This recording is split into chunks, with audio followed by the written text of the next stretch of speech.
Maqaa Abbaa, kan Ilmaa, kan Hafuura Qulqulluu, sadan Waaqa tokko. Ameen. Maatiiwwan Waaqayyoon kan jaallattanu, innis kan isin jaallatu, maatii Fayyisaa Addunyaa akkam bultanii, akkam jirtu, akkam yoo nageessan. Maqaan Waaqa keenyaa, maqaan uumaa keenyaa, tiksee keenyaa yeroo hundumaa kan hin dadhabne, kan hin rafne, kan hin boqonne, akka waaqummaa isaatti cubbuu keenyarra nu darbee, akka abbummaa isaatti jaalala isaa nu ibsee, waan hundarra nu dabarsee bakka kanatti akka walitti qabamnu kan nu godhe galanni isaaf haa ta'u. Akkasuma fakkeenya qulqulloota dhugawaa'oota fuulduree keenyatti ergamoota isaa qulqulloota naannoo keenyatti buufachiisee kan nu eegu, akka jireenya furawwaadhaan hin dadhabne kan nu cimsu, Waaqa waaqotaa, Gooftaa gooftotaatiif galanni isaaf haa ta'u. Guyyaa har'aa wangeela Luqaas boqonnaa 12 lakkoofsa 32 jalqabamee wangeelli dubbifamee jira. Wangeelli kun maal nutti dubbataa, maal nutti himaa isa jedhu qalbeeffannaa namoonni kitaaba qulqulluu qabaatanii dhuftanii baasaatii wangeela Luqaas boqonnaa 12 lakkoofsa 32 irra isa jiru hundumti keessan dubbisuu dandeessan jechuudha. Ala baay'ee tajaajila fuurawwaa wangeela keessaa iddoo kamirraa akka dubbatu tun beekin yookaan dagannee yookaan hin beekna jennee deebinaa namaaf qooduudhaaf, maatii keenyaaf qooduudhaaf wangeela nutti kennamu eessarraa akka dubbifame hin qabannu dagachuutu jira. Isa kana immoo furmaata kan ta'u yeroo hundumaa wangeela Waaqayyoo kitaaba qulqulluu qabatanii deemuun baay'ee barbaachisaadha. Kanumaafuu egaa guyyaa har'aa abbaan keessan mootummaa isaa isinii kennuuf jaallateera kan jedhu mata duree godhanna. Abbaan keessan mootummaa isaa isinii kennuuf jaallateera. Mee na wajjiniin jedha abbaan keessan namatti tola jechichi jechuudha. Durii Waaqaaf nama ture.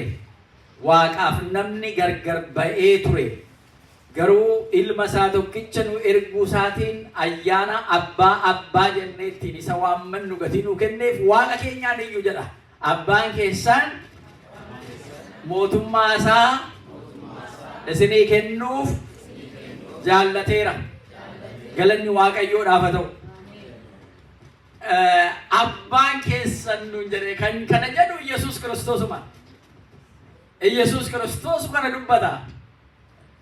Yesuus Kiristoos lafarra ala ture, namaaf Waaqa giddu galeessa ta'ee nama ta'uu isaatiin qaama namaa gifti keenya dubaroo maaramiirraa foon seerraa foon, lubbuu seerraa lubbuu fudhateeti nama ta'ee gara biraadhaan immoo abbaa isaatiif hafuura qulqulluu wajjin waaqummaa isaa sana isatti hin bu'amne, isaan mana hin jedhamne, hibsamuu hin dandeenye, daangessamuu hin dandeenye, barri isaa lakkaa'amuu hin dandeenye walitti fidee giddu galeessa ta'e, Waaqa ala jennu nama ala jennu Waaqa ta'e, hafuura ayyaana waaqummaa sana, divine nature jedhuun amalamummaa waaqummaa sana jechuudha.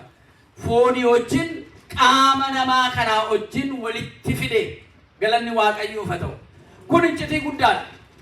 Iccitiin inni kun bu'uura amantaa keessaa isa tokko jechuudha. Bu'uura amantaa keessaa isa tokko, isa cimaa dooktriin isa jennu doogumaa keessa isa jiru, dooktriinii keenya yookaan madda hundee barumsa keenyaati jechuudha. Hundee kiristinnaa keenyaati jechuudha. Yesuus Kiristoos kanaan dura raajoonni ergamaa turan, kanaan dura ergamoonni dhufaa turan, haa ta'u malee garuu Yesuus Kiristoos waaqummaa abbaaf hafuura qulqulluu qulqulluu wajjiniin ilma jedhamee inni sagadamuuf qaama adda ta'een abbaan utuu nama hin ta'in hafuurri qulqulluun nama utuu hin ta'in ilmi abbaarraa dhufeetu ergameetu hojii hafuura qulqulluutiin wangeela Luqaas boqonnaa tokko irratti kan arginu akkaataa giiftiin keenya maaramiin ittiin deesse ala ibsu hojii hafuura qulqulluutiin nama ta'ee dhalate. Jaalala isaa sana yeroo hundumaa dagachuu hin qabnu jechuudha. Isa kanarraa kaaseetu gaa Yesuus Kiristoos maal nuun jedhe? Abbaan keessan nuun jedhe. Laa isa ibsuu dhufe. Isa mul'isuu dhufe. Abbaa keenya mul'isuu dhufe. Karoora abbaan keenya samiirraa qabu sana dhaloota addaam ta'anii hundumaatiif ibsuudhaaf dhufe. Gatii kana kaayyootti dhufe sana gaafa nuu ibsu abbaan keessan mootummaa isaa isinii kennuuf jaallateeraa jedhe galanni isaaf haa ta'u. Mootummaa isaa sana nuu kennuudhaaf mootummaa isaa sana akka dhaalluuf nuu kennee jira. Waaqayyoof galanna ta'u. Misraachoo guddaadha inni kun. Maaliif misraachoo guddaa ta'e? Uumamumarraa kaasee jalqaba Waaqayyo gaafa nama uume Waaqayyo mootummaa isaa dhaalee akka jiraatuuf iyyuu namni uumame. Waaqayyoon galateeffachaa uumama lafarra jiru kana bulshaa sirriitti gaggeessaa akka jiraatuuf namni uumame.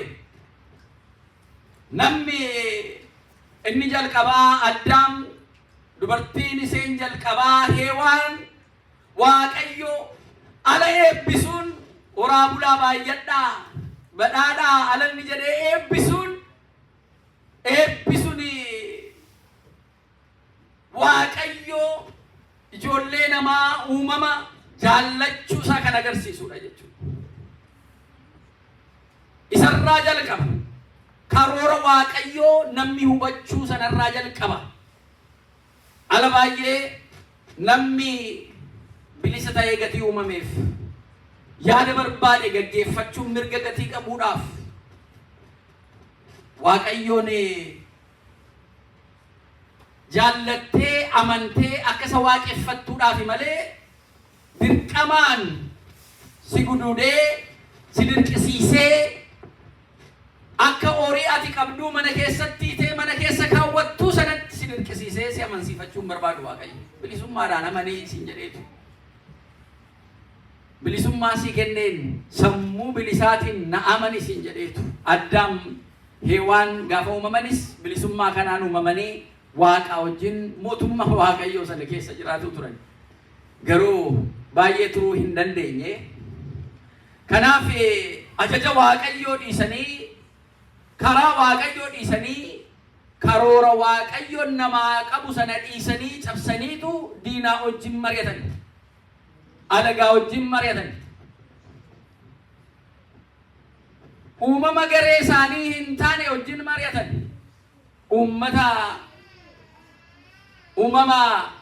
Uummata namaa hin jaallanne wajjin mari'atan. Jara keenya ala baay'ee eenyu wajjin akka mari'annu beekuun baay'ee barbaachisaadha. Al tokko gorsaan utuu sin na gorsin jedhini sin gorsuu dhufa. Maalaan si na gorsi sin jedheeraa yoo jettaniidha yoo barbaadden fudhattaa yoo barbaadden dhiista sin jedheetu garuu monniisu kaayyootiin gara kee dhufu gatii qabuudhaaf. Yoo ati gorsa barbaaddee gara nama ogummaa isaa qabutti yoo deemte kana si gorsuudhaafuu sin kaffalsiisa sin jechuu danda'a. Yeroo nama kana sirratti hin balleessaa kanumaafuu kaffaltii amma kanan iyyuu si kaffalsiisaa sin jedhee gorsa sana si kennuu iyyuu danda'a.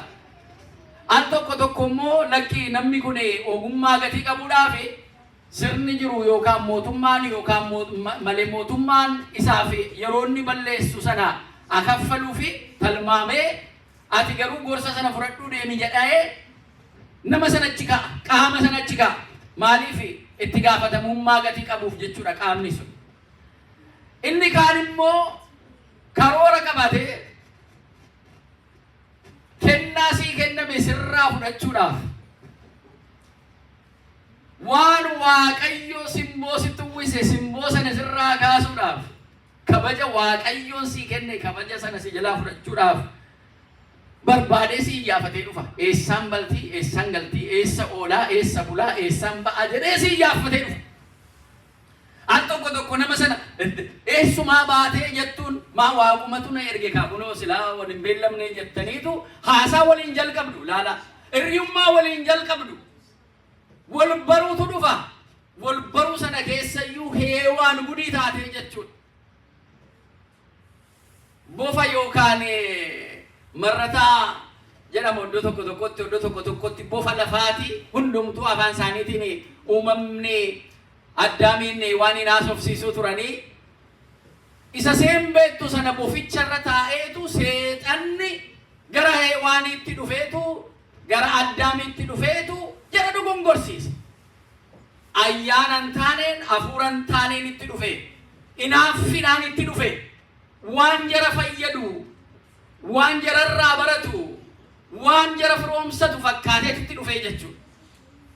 Isa kana qormaan inni jalqabaa mootummaa waaqayyoo isa inni nuu kenne sana keessaa ittiin baane sababni isaa isa kana. Hiriyaan taane baafachuu, hiriyaan taane wajjin ooluu, iccitii mana waaqayyoo, iccitii waaqayyoo wajjin laphee keessan keessatti eeguu qabdanu isin keessaa fudhatee waan hin taaneen bakka sana isinii buusee sagalee waaqayyoo, abboommii waaqayyoo, seera waaqayyoodhaa qabnu sana akka nuti uffannee dhiisnu nu goosisee waaqa wajjin walitti nu buusee dhumni isaa akka heewaaniif addaam gannata keessaa mootummaa waaqayyoo sana keessaa ala ba'anii immimmaanii boo'icha ilkaan qaru sana ta'e waaqayyo kanarraan waa eegu. Egaa akka tasaatti gannata sana keessaa ba'anii seera uumamaa boqonnaa 3 irratti ala argitan. Akka tasaatti ba'an hiriyaan taane wajjin hiriyoomanii ba'an mootummaa waaqayyoo keessa jiraachuurraa isinumtu abbaa mootummaa waaqayyoo kanaa taatu jedhamanii goyyomsamanii ba'ani. Namoota meeqa kan utuun goyyomsamin jirru mee of hubannu.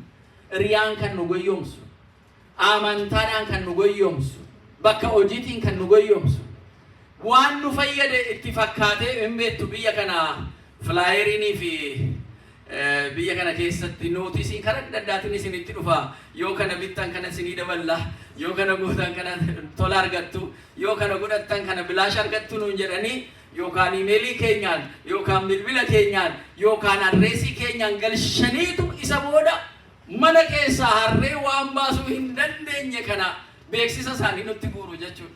Nu yeroodhaan dhadhannee booksii meelii bannu yeroo hundumaa jaankii isaanii sanachi keessaa baasnee darbannaaf gannaaf jechuudha. Waan nu fayyadne jechuudha. Jalqabanu waan nu fayyadu fakkeessanii fiduu jechuudha. Gatii kanaatiif ilmi namaa, ilmi waaqayyoo, sabni waaqayyoo eenyu wajjin akka deemuu qabu, eenyuun akka dhaga'uu qabu, eenyu akka isa fayyadu addaan baafatee ilaallachuun baay'ee barbaachisaadha jechuudha. Heewaaniif addaam mootummaa waaqayyoo jaraa kenne sana sababni keessaa ba'aniif hiriyummaa bineensi diiyaabiloosiin yookaan hafuura hamaan irra bulee karaa bineensa sanaa karaa bofa sanaatiin marii gootee heewaan hin nyaatinaa isa jedhaman sana utuu nyaattanii koo waaqa taatu mittiin jedhee goyyomsee jara simboo isaanii irraa daguugsise. Qullaa ta'uu isaaniitti agarsiise. Kabaja qaban sana dhabani. Kanaafuu waaqayyoon gooftaa isaanii gannat lafa waaqayyoon keessa jiraachisuudhaaf kenne mootummaa waaqayyoo sana keessa ari'atamanii jechuudha waaqayyoo. Eega kufanii booda baranii, eega qulqullummaa keessan dhabdanii, eega simboo keessan dhabdanii, eega dhukkubarra buutanii, eega maatii keessa addaan baatanii booda bartu al tokko rakkina isin keessa jiru karaa dogongoraa irra deemtan. Hiriyaan akkamitti fuudhee karaa dogongoraa akkasiin geessu. Kanaafi mootummaa waaqayyoo isa kenname sana keessaa karaa hin taaneen achi keessaa ilmi namaa, dhaloonni namaa achi keessaa ba'ee jechuudha. Isaan booda akka keenyaa kana walitti dhufanii yoo waaqa kadhatan bara sanatti jiran dhaga'u ture adda adda ba'anii turan waaqayyo namni akka gannata sanatti bakka mootummaa waaqayyo sanatti hin deebine ergamoota isaa seefi abiddaatiin qabsiisee eegsisaa ture namni tokko achi ce'uu hin danda'u ture achi gara sanatti deebi'uu hin danda'u ture. Kingdom of God yookaan mootummaa waaqayyoo isa waaqayyoodhaan bulu isa waaqayyoon bulchiisamu isatti deebi'anii achi keessa jiraachuu namni hin dandeenye jechuudha. Inni dhowwame jechuudha sababa cubbuu isaatiin sababa hojii isaatiin. Kanaafuu waaqaaf nama gidduu walitti dhufeenyi hin danda'amne jechuudha. Garuu waaqayyoo jaalalanni akka bommaa isaatti dhaloota namaatiif qabu kan ittiin agarsiise guyyaa 5 walakkaa yookaan waggaa 5,500 booda dhaladhee tan bu'een dhaladhee si fayyisaa ittiin jedheetu waadaa galeef. Inni kun araara buusuudhaaf akka waaqummaa isaatti itti murteessee achi ari'ate bakka jarri jiraatan sana seefa abiddaan ergamoota isaatiin eegsise eenyuyyuu akka achitti hin deebine jechuudha. Akka waaqummaa isaatti murteessee akka abbummaa isaatti immoo mimmaan isaanii ilaale waaqayyo. Seera cabsuu keenya duwwaa miti. Akka waaqummaa isaatti seera la cabsitanu kaffaltiin seera cabsuu du'aa jedha. Akka hin duune immoo kan nu eegu abbummaa isaati jechuudha. Galanni isaaf haa ta'u. Gati kana akka abbummaa isaatti dhiifama isaa nuu baay'isuudhaaf ilma isaa tokkicha gooftaa keenya Yesuus Kiristoos nu erge galanni isaaf haa ta'u. Jaalala abbaan isaa nuu qabu ibsuudhaaf. Isa kanaaf mata dureen barumsa keenya har'aa ajaa'iban ni ta'u iyyuu abbaan keessan mootummaa isaa isiniif kennuu jaallateera kan inni jedhe. Abbaan keessan jedhe ilaala. Abbaan keessan dura akkanan jedhamu ture wal diddaa ture waaqaaf namni wal didee ergamoonni waaqayyootii fi uumamni namaa wal duukaan faarfatanuu turan. Wangeela Luqaas boqonnaa 1 irratti dhaloota gooftaa keenya Yesuus Kiristoosiin qabatee garuu lafee fi samii irratti nagaan bu'ee jedha. Namni fi ergamoonni waaqayyo wal duukaa faarfatanii jedha. Galanni waaqayyoof haa ta'u. Araara bu'ee inni giddu galeessa jedhame Yesuus Kiristoos abbaa isaarraa fedhii isaa raawwachuuf hojii hafuura qulqulluutiin dhufee dhalate. Dhalachuu sanaan jarri dukkana keessa turan gara ifaatti ba'anii jedha. Inni dhalate kun immoo gara abbaa isaarraa waan dhufe gati ta'eef samiirraa dhufe waan samiirra jiru sana nutti himuudhaaf wangeela Yohaannis boqonnaa 14 irratti akka caqasame waan inni achi ergamee dhufeef waan achirra jiru sana isin ibsuun dhufe jedhe. Iddoo kanatti abbaan keessan mootummaa isaa isinii kennuuf jaallateera jedhe. Galanni waaqayyoof haa ta'u. Mootummaa isaa nuu kennuuf jaallateera waaqayyo. Isa duraan keessa turre cubbuu cubbuu addaamiin achi keessaa baane amma immoo kennaa badhaasa isaa gooftaa keenya Yesuus Kiristoos ilma isaa sanatti ilma tokkichaa hangafaaf quxisuu kan hin qabaanne kan isa dursu kan itti haanu kan hin qabaanne ilma abbaa isaa tokkichaa kanatti amanuu jecha isaa kanatti amannee karaa amantii kanarra daandii godhannee deemnee abdii inni nuu kenne sanatti baana. Galanni isaaf haa ta'u. Kanaaf abbaan keessan nuun jedhe baay'ee nama gammachiisa. Maatiiwwan waaqayyo abbaa keenya. Waaqayyo abbaa keenya. Akka namoota abbaan qabaannetti isin hin dhiisu garaan keessan hin raasamin jedhe ala deemuuf ka'e. Wangeela Yohaannis boqonnaa 14 irratti. Garan deemu sana nan deema oddoo isinii qopheessa anis immoo isiniin gara sanatti isin fudhadha. Mana abbaa koo keessatti bakka baay'ee jira. Galanni isaaf haa ta'u. Nama gammachiisa. Abdii namatti tora. Kanaaf jireenya keenya lafa kanarratti akka hin dhiphanne wanta lafa kanarra jiru yoo saksasii yookaan immoo jireenya guutuu yoo argannee jiraannes yoo immoo jireenyi biyya kana al tokko hin guutti, al tokko irratti, al tokko ulfina jira, al tokko salphina jira, al tokko argachuu jira, al tokko dhabuu jira, al tokko barachuu jira, beekuu jira, al tokko immoo wallaalummaa jira. Kanamaafuu waan akkana raasamtu addunyaa kana keessa sammuun keenya akkan jeeqamne, lapheen keenyas akkan cabne, abdiis akkan dhabne, abbaan keessan mootummaa isaa isinii kennuuf jaallateera nuun jedha Yesuus Kiristoos. Galanni isaaf haa ta'u. Har'a manuma keessa jirrullee biilii isaa kaffaluu yoo dadhabne jara sattaanutti keessa ari'atamna. Biilittii sana immoo kaffaluudhaaf akkam rafiitii dhabnee, akkam boqota dhabnee kaachaa oolla biilittii isee kiraayii kaffalamtu sana guutuudhaaf jechuudha. Isumayyuu immoo galata kee yaa Waaqayyo jenna. Dhanna guutuu argatanii qaama guutuu sammuu guutuudhaan ba'anii hojjetanii waan ofii barbaachisu sana immoo kaffalatanii jiraachuunis immoo galata Waaqayyoo jenna. Iseen ruumii tokko taatu, ruumii lama taatu, ruumii sadii yookaan haawusiidhuma guddaa tokkos haa ta'u keessa jiraannu sun ammana nu dhamaasti jara keenya. Ibsaanii kaffalamne, kan bishaanii kaffalamne, yuutiliitiin akkamii kaffalamne, ala o'aa kana kan qabbaneessu, ala qabbanaa kana kan ho'isu, egaa kun kaffalamee jira. Maaloodha jennee dhiphanna jara keenya manatti isee ruumii tokko yookaan ruumii lama yookaan haawusichumaaf jechuudha. Egaa amma inni lafarraa kun akkana eeganu dhamaase. Apartimentii haa ta'u, koondoo haa ta'u, manni inni keessa jiraannu kun ammana eeganu dhamaase. Isa mootummaa Waaqayyoo isa samiirra jiru kanaaf immoo maal gochuu qabnaa isa jedhuun gabaabsetti dhufa jechuudha. Maaliif? Karoorri Waaqayyoon nuu qabu karoora guddaa. Yeroo gabaabaa keessatti caqasnee fixuu hin dandeenye. Al tokko tokko qormaanni xixinnoon ala nutti dhufu, gufuun adda addaa ala nutti dhufu nu dagachiisuu danda'a ta'a. In bitintiraanna malee garuu immoo hin gufnu. Waaqayyoof galanna ta'u. Amantaadhaan raasamuu jeeqamuun jiraachuu danda'a ta'a. Maaliif? Al tokkichaa waan bira geenyu miti. Adeemsaan kan bira geenyudha jechuudha. Adeemsaan kan bira geenyudha. Har'uma fayyina jennee kaanee quruphisnee utaallee achi keessa gallee jirraa we are saved isa jennu sana miti. Jireenya lafa kanarraa maal jedha Salomoon ala dubbatu, murtii dhumtii lafa kanarraayyuu baay'ee na ajaa'ibaa jedha. Haqa barbaada, dhugaa barbaada. Lapheensaa dhugaa barbaachuutti, haqa barbaachuutti dadhabe, murtii barbaachuutti dadhabe.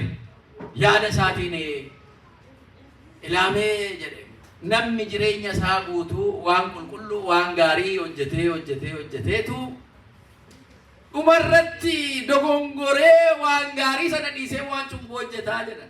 Alachi dhaqu cubbuu hojjetteettaati as galuun siin danda'amu jedhameetu keessaa ari'atamaa jedhe. Umurii isaa guutuu maal hojjechaa ture? Waan gaarii hojjetee dhumarratti ala waamamuuf ka'utuun beekin dogongore calee keessaa bahee jedhe. Inni kaan immoo jireenya isaa guutuutti cubbuu hojjetaa, waan ammeenyaa hojjetaa. Cubbuu kana hojjetee waan ammeenyaa hojjetee dhumarratti gaafa waamamuuf ga'u yaa Waaqayyo dhiifama naa godhi maaloo isan mawwanaa kana naa dhiisi maaloo ala jedhu Waaqayyo sii dhiiseera jedha. Bakka qulqullootaa gala murtiin akkanaa laphee na dadhabsiisee jedha. Haqni akkanaa laphee na dadhabsiise kun maaliif? Yaadattuu gooftaan keenya Yesuus Kiristoos fannoo irratti lafa fannifamee ture. Akka aadaa Ayuudotaa sanatti nama cubbuu hojjete waggaadhaan fuudhanii mukarratti fannisuu turani. Kanaafuu namoota sadii qophaa'an, tokko Barabaan kan jedhamu ture, lama immoo bitaaf mirgaan kan fannifaman turani. Garuu Wangeela Yohaannis Wangeela Maatiyos boqonnaa 27 irratti akkuma arginu inni cubbuun qabaanne, inni badiin hojjenne gooftaan keenya Yesuus Kiristoos akka nama cubbuu qabu, badii qabuutti ala shengoo isaaniitti lafa murtii isaaniitti dhiyaatee itti murteessanii. Namni inni murteessu suni lakkii jara keenya wanti isin ittiin isa himattanii waan isa ajjeesisus miti, waan isa hiisisus miti, Kanaafuu waggaa waggaadhaan kan inni isinii hiikuu jira yakkamoota keessaa. Kanaafuu nama tokko isinii hiikuun qabaati, nama kana immoo afaan isaatiin waan bahus cubbuu hin argine, harka isaatiin hojii isaatiinis cubbuu hin argine, wanti isiniin tan hundumaa kana jedhe jettani malee jecharraan kana fe waan inni balleessa tokko illee hin argine. Kanumaafuu Barbaani namicha jedhamu nama shiftaa, nama hattuu, nama wanta hamaa, wanta yakkaa hojjete biyyi itti duulee hiisifate isa wajjin walitti fideetu kamiin isinii hiikuutti gaafanni jedhu Barbaani nu hiikii itti jedhan. Amma kana badiin keessan isuma baqqaama, isuma maal godhu reeshi Yesuusin maal godhu nuufannisi, isa nuufanniseedhan. Maaloo cubbuu tokko irratti dargine kuno kan Barbaanoo addunyaatu beeka, biyyatu beeka. Inni hattuudha, inni shiftaadha, nama ajjeesaa oola, nama saamaa oola. Isa kana yoon fannise isinii wayyuu lakki Yesuus isuma jedhamu kana nu balleessi, isuma nu fanniseedhan. Akkana eegattanii jedheetu gara barumsa isaatti deebi'ee, gara sammuu isaatti deebi'ee bishaan fichisiisee harka isaa dhiqateetu annamicha kanarraa xurii yakka waa tokko hin arganne fannifachuu kan barbaade isini. Kanaafuu angaruu akka seeraatti waan isa fannisiisu tokko iyyuu hin arganneeti.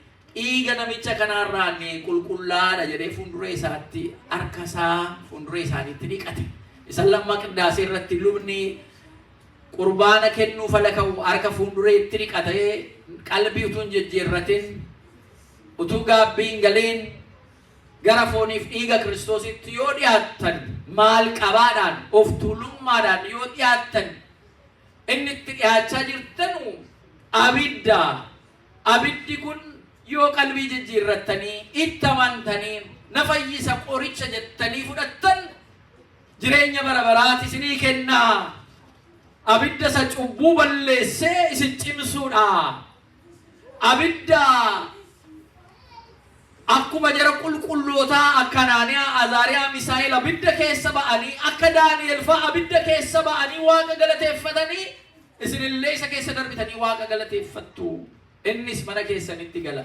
Yoommoo tuffattanii maal natti hafeedhaan abaluun fudhatee abaluun fudhattee an akkamiin fudhadhu jettanii of tuulummaadhaan dhuftanii garuu abidda ta'eetu isin balleessaa isa jedhu sana eeggachuudhaaf garuu isa kanammoo laphee keessan lubicha keessanitti himattanii of sirreessitanii Waaqatti of sirreessitanii jirtanii isa waan asitti argee ati fudhattu isin jechuu hin danda'u. Garuu cubbuu keessanirraa an qulqulluudha jedheetu iyyuu harka isaa dhiqateetu facaasaa jechuudha. Inni kun eessarraa dhufee egaa bara murtii sana nama haqaa, nama dhugaa qabu ala fannisuudhaaf afannisamu jedhanii uummatatti kakaasanii Yesuus Kiristoos inni murteessu sun harka isaa dhiqateetu nama kanarraa cubbuu hin argine. Nama kana silaa isinii hiikuuf iyyuu qabaan ture. Waggaatti al tokko kan hiikamutu jira. Kanumaafuu isiniin hiikaan ture gaafa jedhu lakkiin in ta'u Barbaaniin nu hiiki ala jedhanu Yesuus maal godhu ree Yesuusiin jennaan fannisiin jedhani. Egaa dhiiga isaarraan qulqulluudha jennaan dhiigni isaa nurratti yoo miti jedhani jarri immoo dhaloota keenya irratti dhiigni isaa dhufu nu itti gaafatamna waa'ee isaa jedhanii amma kana dunuuffatanii haqa dhugaa Waaqayyo fannisanii jechuudha. Yesuus Kiristoosiin fannisanii jechuudha. Egaa laala isa kanan kan inni ta'e waan Yesuus Kiristoos irratti ga'e sana gaafa yaadannu badiin namaa Waaqayyoon yakkanni hojjete sun ammam cimaa akka ta'e irraa hubannaa jedhu Abuna Shinoodaan isaan jedhamanifaa jarri teolojiyaanii jarri waa'ee Waaqayyoo araara Waaqayyoo kana sirriidhumatti ganamaa galgala haqaaf dhugaa kana barbaadan dhiphina Yesuus Kiristoos irra waan ga'e gaafa Qaraaniyoo Beetleemiidhaa kaanee amma Qaraaniyootti waan inni kaffaltiin ni kaffale gaafa ilaallu keessumaa immoo guyyaa itti fannifamuu sana rakkina isarra ga'e, gidira isarra ni ga'e, garaffiin ni garafame.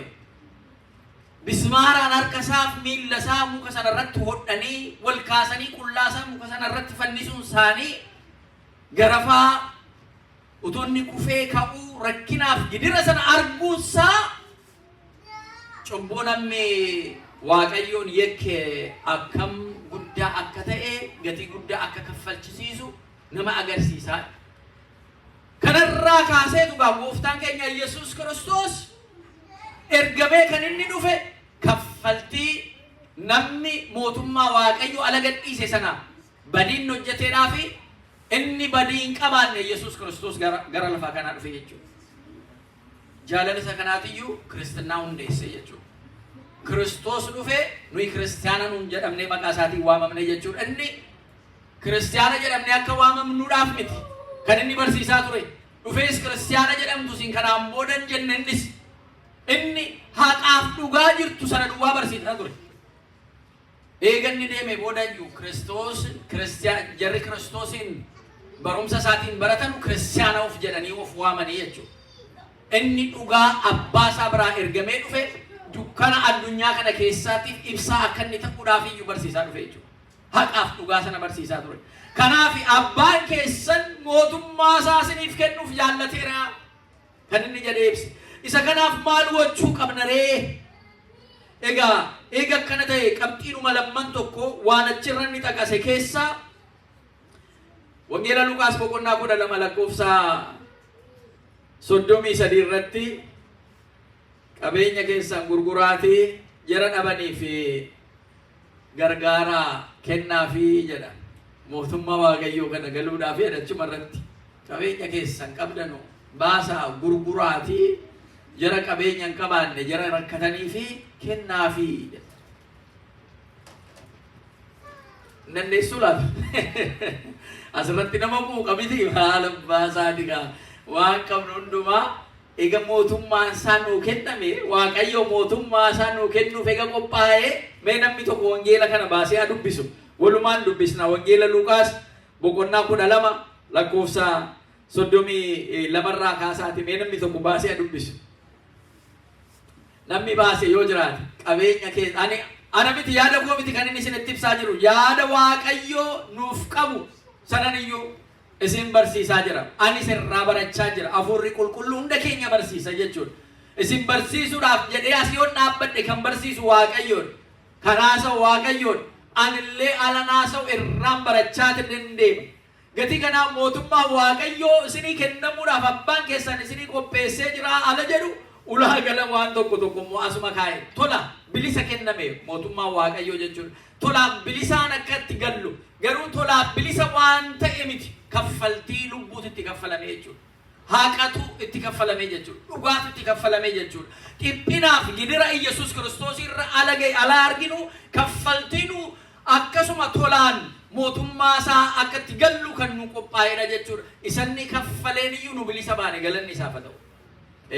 Ilmi isaa Yesuus Kiristoos isanni kaffale sanaan kaffaltiin fannoo irratti kaffale sanaan dhiiganni fannoo irratti dhangalaase sanaan iyyuu fayyine jechuudha. Galanni isaaf haa ta'u. Kanaaf mootummaa waaqayyoo kanatti immoo eeganni kaffaltii kaffalee namoonni tokko maal barbaachisa ree? Harkumaa kiisii kaa'atanii bashannanaadhuma kolfaa gammadaa dhaqanii galuudha malee maal immoo eeganni nuu dhiphate maaltu nu dhiphisee kan jedhan namoonni tokko jiru gatii ta'eedhaaf.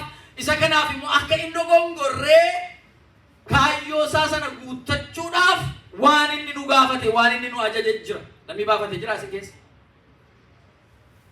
Wangeela Luqaas. Egaa Wangeela Luqaas boqonnaa 12 akka isin dubbistanu akka waliin dubbisuu barruufanan iyyuu kana isin gaafadhe namni qophaa'e yoo hin jirre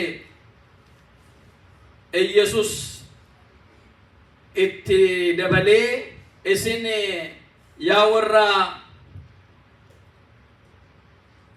karaa xiyyeennaan nanaa jedhamu dhaloota xixiqqaa jedhu afaan Ge'eeziitiin ijoollee xixiqqaa jedhu garuu akka translationii sanatti aadaa keenyaanii fi afaan keenyaan asirratti xiyyeeffannoo kennuun baay'ee barbaachisaadha. Jechoonni dhimma daalle tokko in jiraatu. Second edition sarda diishinii irratti kitaaba keessaa ala baay'ee funaanamanii xiyyeeffannoo kennamee fi sirreessaa deemu. Inni kun egaa gumii ayyootaa isa jedhamu sanaan sirreeffama jechuudha. Amma bulchiisa mataa keenyaa qabaanne ayyoonni walitti dhufanii yeroo hundumaa kitaaba qulqulluu kana dubbisaa oolu. Inni afaan kan biraatiin barreeffame maal jedha akka aadaa safuu keenyaa uummanni keenya hubatutti immoo maal jedha jedhanii isa kana hiikaa oolu. Amma isa kana gochuu hin dandeenye maaliif hundumtuu waluma kee jira. Hundumtuu waliin asumaachi raafamaa jira gati ta'eedhaa fi gumii ayyootaa kan amantaa keenyaa hundeeffachuu hin dandeenye. Bulchiisa mataa keenyaa hin qabnu, caasaa mataa keenyaa hin qabnu. Liqaa'umti gubaa'ee isa jedhamu sana waan biraan jechaa jiran jedhu. Isinitti hin fakkaatin. Liqaa'umti gubaa'ee jechuun gumii ayyootaa jechuudha. Gumii ayyootaan sun jechoota kitaaba qulqulluu keessaa isa bu'uura ganamaa sanaa madaaluu fi madaalle sana ilaalanii ta'anii isa kana sirreessaa oolu silaa ganamaa galgala hojiin isaanii isa kana kennaa sana kan qabanu jechuudha. Hundumtuu kennaa malee hin ta'u. Kennaa sanaan kitaaba dubbisuu, isa darbee, isa jiru, isa durii sanaan walitti fidanii safuu uummataa wajjin walitti afaan uummataa wajjin akkaataatti walitti simatu kan isa qopheessaanu jechuudha. Kan isa sirriitti sirreessanuu jechuudha. Gumii ayyootaa. Egaa kanaaf inni gooftaan keenya Yesuus Kiristoos asirratti jedhee hiikaan akkaataan namni hundumtuu wal qixa jennee amma jirrutti namni xixiqqaan namni gurguddaan ni jedhamu hin jiru. Asirratti garuu akkaataa sanaan kan dhaqasee ganuu hiikarratti sirreeffamuu kan qabudha. Maal jedha? Isin yaa warra karaa xinneeyyoo nana kana keessaa hin sodaatinaa, abbaan keessan mootummaa isaa isinii kennuuf jaallateera. Qabeenya keessan gurguraa, warra dhabaniifis gargaarsa kennaa. Korojoo hin moofofne, badhaadhummaa dhuma hin qabne, waaqa irratti iddoo hattuun hin hanne, bilisaan bileennis hin balleessine walitti hin qabatinaa. Ajaja lamatas keessa jira. Ajaja lama. Waaqni keessan, abbaan keessan mootummaa isaa isinii kennuuf jaallatee jira. Kanaafuu isin maal godhaa jedha? Tokkoffaa maal godhaa jedha? Qabeenya keessan gurguraa. Gurguraa maal godhaa jedha? Jara hin qabaanneef, jara dadhabootaaf kennaafi. Kan biraawoo galmee keessan, korojoo keessan lafa kanarratti walitti hin qabatinaa. Korojoon innasii, korojoo jechuun maal jechuudha? Korojoo beektu afaan keenyaan beekamaa. Korojoo amma jara kaabaa kana Bentasimaa lamaaraam jedhanii dhaqanii ala kadhatanii baratanu. Inni kaan biddeenas maalis ala kennu achi keessatti kaawwatu jechuudha. Biddeen waan argatan waan nyaatamu sana achi keessatti kaawwatu. Achi dhaqanii bakka baratan sanatti keessaa baasanii aduutti baasanii amma nyaatanii isaafi aduutti baasanii gogsanii tumanii achi kaawwatu. Ala barumsa baratanu isaan baratama. Inni gara kaabaati. Mana amantaa keessatti. Korojoo jetti isheen nyaata sana baattu jechuudha. Nyaata sana walitti ittiin qabatanu jechuudha. Afaan keenyaan hin beeknu, naannoo keenyaan jiru miti jira. Jira. Qalqalloon jira. Qalqalloon maalitti baatama? Damma fa'aa midhaan fa'aatti baatu miti. Inni kun egaa aadaa ofii akka kanaan ibsamaa barbaachisaadhas immoo qalqalloo suni kan keenya yoo dammatti natte dammatti natta, yoo xaafiitti natte xaafiidhumatti natta, waan biraatti hin makamu. Inni qalqalloo inni korojoo jedhanii gara kaabaa kana immoo mana barumsaa aadaa jedhamee deemamu keessumaa mana amantaa fidalaa kaasanii qubee isaanii kaasanii amantaa waan hundumaa keessatti baratanu minaan wal fakkaataa miti kan qabu jechuudha. Inni tokko kan foonii kennaaf mana isaa dhaqeetu Bentasimaa lamaaraam jedhee kadhata. Alanni kadhatu inni tokko suma nyaaturraa kan soomii yookaan foonii yoo qabaate kenna, inni tokko kan misiraa kenna, inni tokko kan raafuu kennaa fi inni tokko mulluu kenna. Innumtuun wanti jiru hundumtuu achumatti gala jechuudha. Kadhata. Inni qalqalloon midhaan addaan baasu sanaa miti jechuudha. Gatii kanaatiif waan nyaattan kan ittiin qabee jiru sana jechuu isaati asirratti.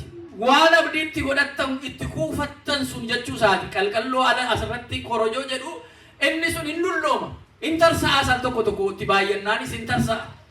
Gatii kanaaf hattuunis immoo isa hatuu danda'a. Nan nyaadha jettanii isatti kuufattanii utuu keessanuu hattuun dhufee sin jalaa keessaa fuudhee nyaata keessanii sin jalaa nyaatee agabuu sin oolchuu sin bulchuu danda'a.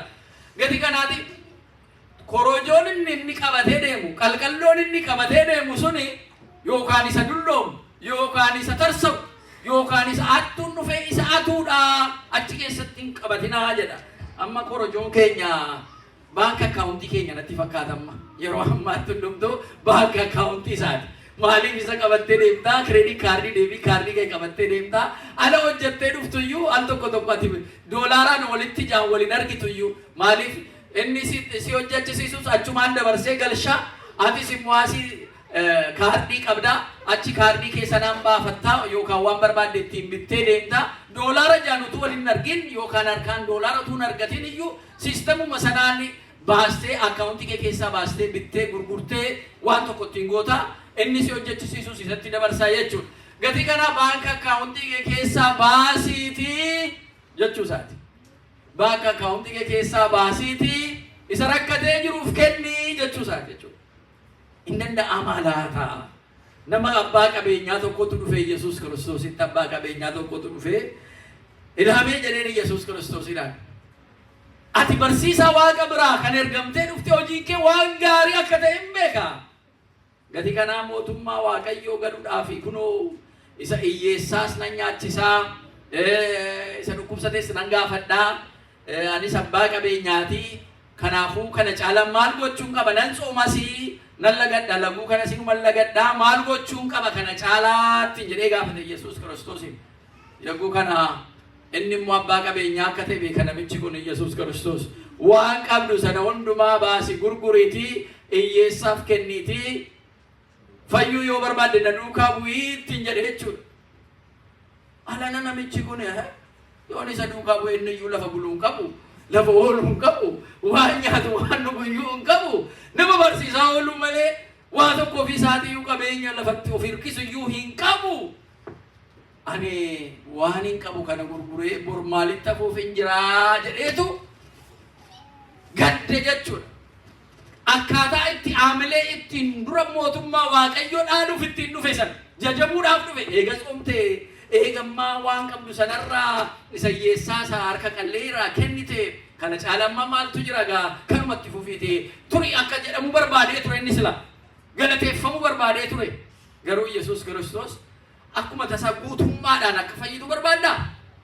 Kanaafuu akka guutummaadhaan mootummaa Waaqayyoo dhaaltee jiraachuu barbaaddu yoo feete isa qabdu sana dhaqi gurguriitii hiyyeessaa kenniitii na duukaa bu'u ittiin jedhee jechuudha.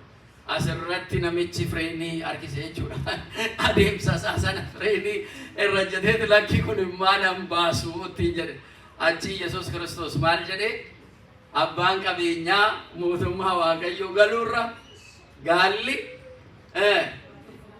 limoo keessaan ba'uutu salphataa jedhe jechuudha. Amma abbaan qabeenyaa maal jechuudha? Asirratti waan qabdan baasaatii hiyyeessaa kennaa jechaa jira. Kiristinnaan addunyaa kanarra jiru immoo dhuguma kiristinnaadhaan jiraachaa jirra moo fedhii keenyaa fi fedhii Waaqayyoo akkamitti waliin deemnaa isa jedhu kana ilaalaa gaana miti kan isiniin jedhe. Amma keessumaa maqaa amantaatiin jarri deemantu qabeenya sassaabuu irratti tokkoffaa ta'aa jira. Qabeenya lafa kanarratti sassaabuudhaaf tokkoffaa kan ta'aa jiran jechuudha. Fedhiin isaanii to'achuu hin dandeenye waan barbaachisu sanarra daangaa darbanii waan jara barbaachisne addunyaa kanarratti deemuudhaan kan beekaman wangeela kana baatanii deemu. Wangeela kana baannee deemna jechuudha. Waan barbaachisu ta'uu danda'a. Mana tokko qabaachuun, konkolaataatti deeman tokko qabaachuun, al tokko biyya keessatti moodattaniitu konkolaataa kana sooressaatiiti arree tokko yoo qabaatte yookaan farda tokko yoo qabaatte si gahaa yoo jedhee inni tokko immoo dhaqee kopheedhumaa tokko iyyuu yoo qayyarate yoo kaawwate maal miilla waaqayyoo si deebisi jedhe sanaan hin deemtu kopheen kunuu siif hin ta'uu kan jedhutu immoo jira. Gati kana ulaagala kana guuchuudhaaf waan itti madaalamu sanarra ilaalcha nu qabnu. Biyya kana immoo yoo jettani helikoophtarii yookaan jeetti dhuunfaatiin dedeemu namaa wajjiniin namni wangeela barsiisu akkamitti nama jedhee fooliin namaa isatti dhufa. Gati kana barsiisee dhuma deemuu qaba. Kanumaafuu pileenii mataa isaanii qabatanii dafanii lafa barbaadan deemanii deebi'uudhaaf bakki isaan jiraatan lafarratti isuma samiirraa dubbisamu sana kan fakkaatu jechuudha. Jireenya guutuu fooyya'aa jira jedhamu sana jiraachuudhaaf kan deemanu baay'ee jiru jechuudha. Egaa ala kana immoo namoonni waan nyaatan dhabanii beela'aa jiran immoo addunyaarra jiru. Namoonni dhabanii beela'an, namoota beela'anii waan nyaatan waan dhugan hin qabaanne waraanaan nageenya dhabuudhaan carraa ittiin hojjetanii argatan sana dhabuudhaan al tokko immoo nama toshee yookaan immoo al tokko waaqnuumeedhumaan lafni socho'ee jaraa balleessee qilleensi dhufee jaraa balleessee bokkaan jalaa dhufuu didee yeroodhaan dhufuu didee balleessee namoota beela'an kana miliyoona meeqatu addunyaa kanarra jira. Amma dhiyoo kana dhaggeeffattanii yoo ta'e namoonni sooressoonni biyyoonni sooressootaa G20 jedhaman walitti qabamanii namoonni beela'an waraanaan buqqa'an yeroo ammaa kana miliyoona ammana jira. Qabeenya amma kanaa jiraa kennuu qabnaa jennaan hundumtuu of ittisuudhaaf waan qabu sana walii hiixachuu iyyuu dadhabaa jira yeroo ammaa jechuudha. Anuu namni kun hojiin itti baay'atee galii isaanii xiqqoo ta'ee wanti nyaatan wanti dhugan hundumtuu taarifni isaa irratti bu'ee dabalee uummanni irratti ka'uudhaaf deema. Ammooti isa sanaaf Afrikaadhaaf iyyaadha, Eeshiyaadhaaf iyyaadha, yookaan immoo waloo keenyaaf iyyaadha, uummata biyya kootiif iyyaadhadhee of dursuu jalqabamee isa sana irraanfatame iyyuu jechuudha. Kanarraan kan ka'e waliin hojjenna jarri jedhamanii mootummootni gamtooman iyyuu gidduu isaaniitti raafamni uumamee jechuudha. Amma baay'een isaanii ala laallu immoo kiristinnaa keessaan jirra. Wangeela kanarraan kan ka'e hundumtu mana isaatti kiristinnaa qabaa amantaa qabaa jedha. Garuu alangootti wal ba'u siyaasa gaggeessaa. Kiristinnaan kun immoo kan itti amane duwwaadhaaf malee kan itti namanneef miti. Gati kanaa yoo kiristiyaana illee ta'ee jiraate alangootti wal ba'u kan angoo sanatti wal baasu uummata gatii ta'eedhaaf amantaa isaa ofii isaatii mana keessatti ittiin waaqeffata. Alachitti wal ba'u fedhii uummata sanaan guuta jedha. Utuudhuma ilaaluu isa beela isa dheebote utuu ilaaluu bira darbee deema jechuudha. Yookaan immoo maaltu beeka akka inni beela'u akka inni dheebotu iyyuu kan godhe siistaman hojjete sana ta'uu danda'a. Gatii kana siistamuma sana iyyuu gaggeessata fuulduree taa'ee jechuudha. Akka inni kaan beela'u akka inni kaan waraanamu akka inni kaan du'u godhee jireenyi isaa irratti kan hundees immoo ta'uu danda'a. Gatii kana oddoo sanatti yoo nagaan uumame oddoon inni jiru sanatti immoo beeluutu uumamuu danda'a. Kanaaf kallattii baay'eedhaan waan Yesuus Kiristoos asirratti jedhe qabeenya keessan isa qabdan baasaa gurguraatii hiyyeessaaf kennaa mootummaa isaa inni samii irratti qopheesse sana dhaaluudhaaf ala jedhu inni kun akka hudhaanuu qabaa jechuudha. Mormanuu qabaa jechuudha. Mudhiinuu qabaa jechuudha. Miillanuu qaba jechuudha adeemsa keenyarra. Maatiiwwan Waaqayyoo. Kanaaf inni tokko yoo akka namicha abbaa qabeenyaa kanaa faarfatamuudhaaf miti Yesuus Kiristoos ala dhufe kaaree meetirii ammanaatiin jedhee mana fudhatee mana hin ijaarranne. Konkolaataa akkanaa jedhee konkolaataa ala sanatti waa tokko fayyadamne. Maaliif dhugaa barbaada? Amma namoonni addunyaa kana keessaa dhugaa barbaadan ala baay'ee jireenya fooniitiin dhiphina baay'ee keessa galu. Dhugaa wajjin amma deemanitti of dadhabsiisu yaada isaanii sammuu isaanii of dadhabsiisu. Bakka ta'etti maaligaa silaa guuteen guutu jedhaniitu wal fakkaannee jiraachuu wayya jedhaniitu karaa sanarraa deebi'u fakkaatanii waliin jiraachuu jalqabu. Ala sana karaan inni Waaqayyoo jedhuuf karaa jarreerra deemanu tokko ta'uu dhiisuu danda'a jechuudha. addadda ba'aa jechuudha. Gati kana afuuruma Waaqayyoo abbaa koo jedhanitti waaman sanayyuu dhabu kanarra Waaqayyo nu haa oolchu. Maaliif mootummaa isa caalu isa Waaqayyo bara baraan keessa jiraannu nu qopheesse sana bu'aadhuma yeroodhaaf lafa kanarratti jiruudhaan addaan ba'u jechuudha. Kun baay'ee miidhamina guddaadha. Kiristaanonni kanarraa baay'isnee of eeguu qabna. Isa qabnu isa kaanii fala kenninu, hiyyeessaa fala kenninu, isa dhabaadhaa fala kenninu, isa waan qabaanne fala kenninu, Waaqa biratti galmee keenya baay'ifachaa jirraa jechuudha. Isa kana nutti agarsiisa. Gati kana of biratti kuusachuuf utuu hin ta'in lafa attuun hin hannetti, lafa korojoo yookaan immoo qalqalloon keenya sun hin moofofne, hin cinne, hin hatamnetti mootummaa samiirra jirutti walitti qabadhaa nun jedha. Korojoon moofofne yookaan immoo attuun dhufee hatuu hin dandeenye isa lafarraa utuu hin ta'in isa samiirra jirutti kuufadhaa nun jedha. Maaliif? Baankiin tokko amma hatamee jedhamee utuu amma himamee jalqaba maaloo baankii sagamii jenna miti? Yookaan manni tokko gubatetu jedhame amma nutti himamee mana sagam eessa jenna? Maaliif? Kan keenya afeeramoo nafneedha. Isa kana immoo wangeeluma jedha asuma irratti. Wangeela Luqaas boqonnaa 12 lakkoofsa 34 irratti lafa qabeenyi keessan jiru, lafa qabeenya keessan itti kuufattan sanayyuu lapheen keessan jira jedha. Kanaafuu lafarratti yoo kuufattani waa'ee isa lafaa kana yaaddu, qalbii keessan yaadi keessan hundumtuu isa lafaa kana ta'a.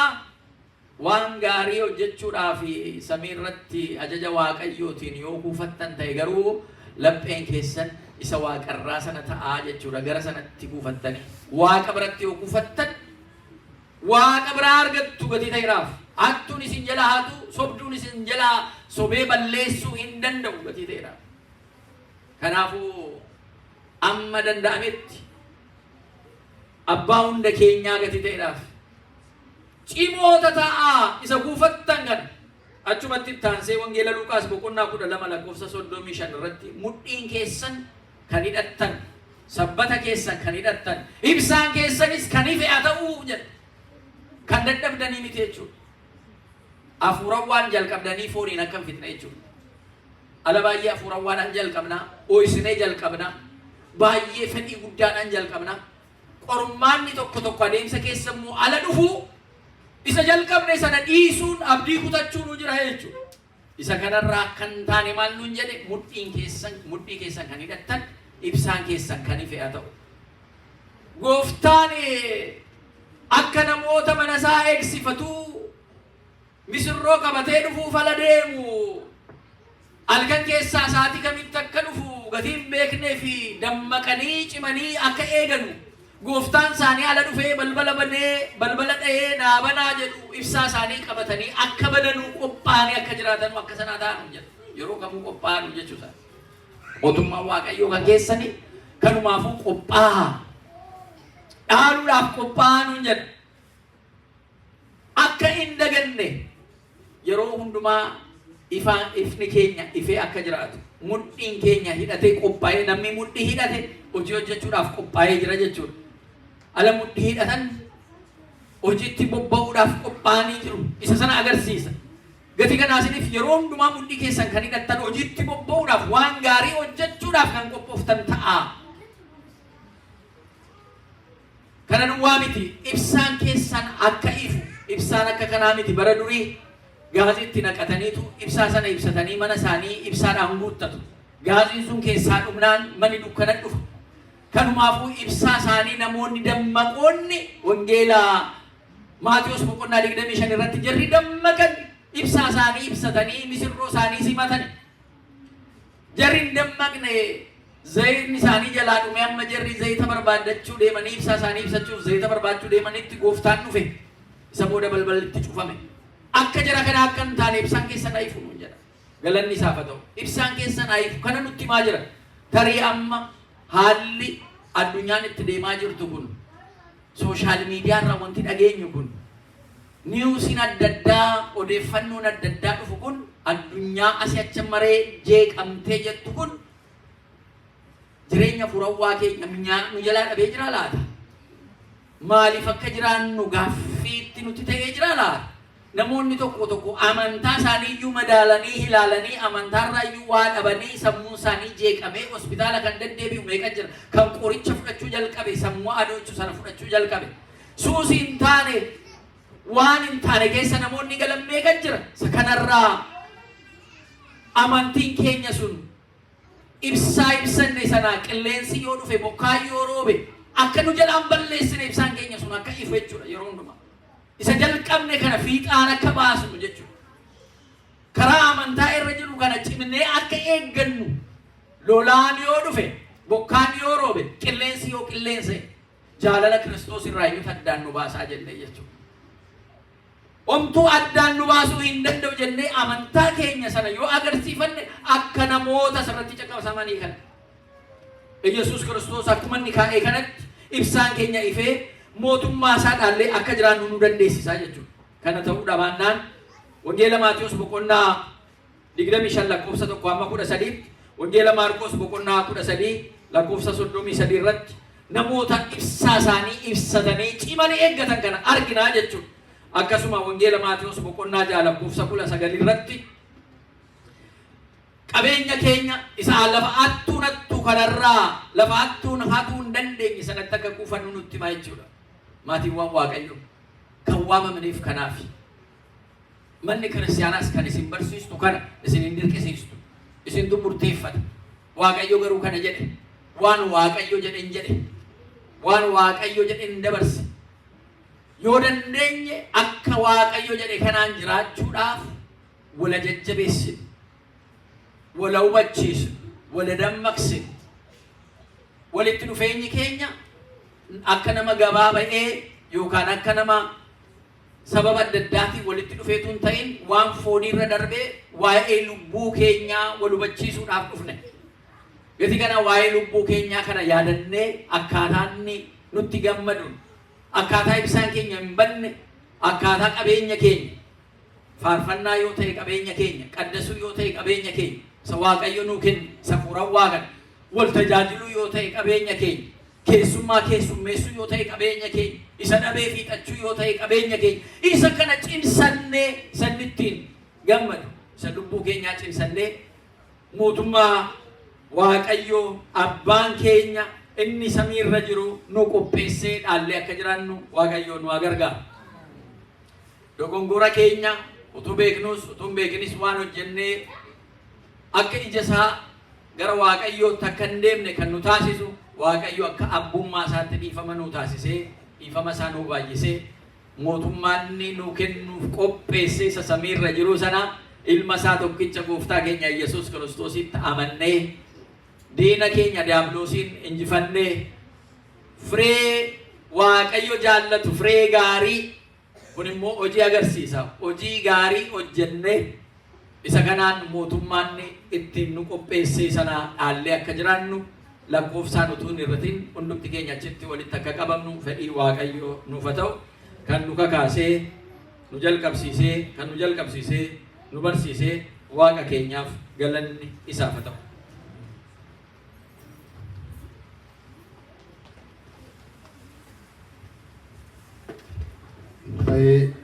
Waaqa nu barsiifatee Waaqa nu gorfatee Waaqayyoof galanni guddaan haa ta'u.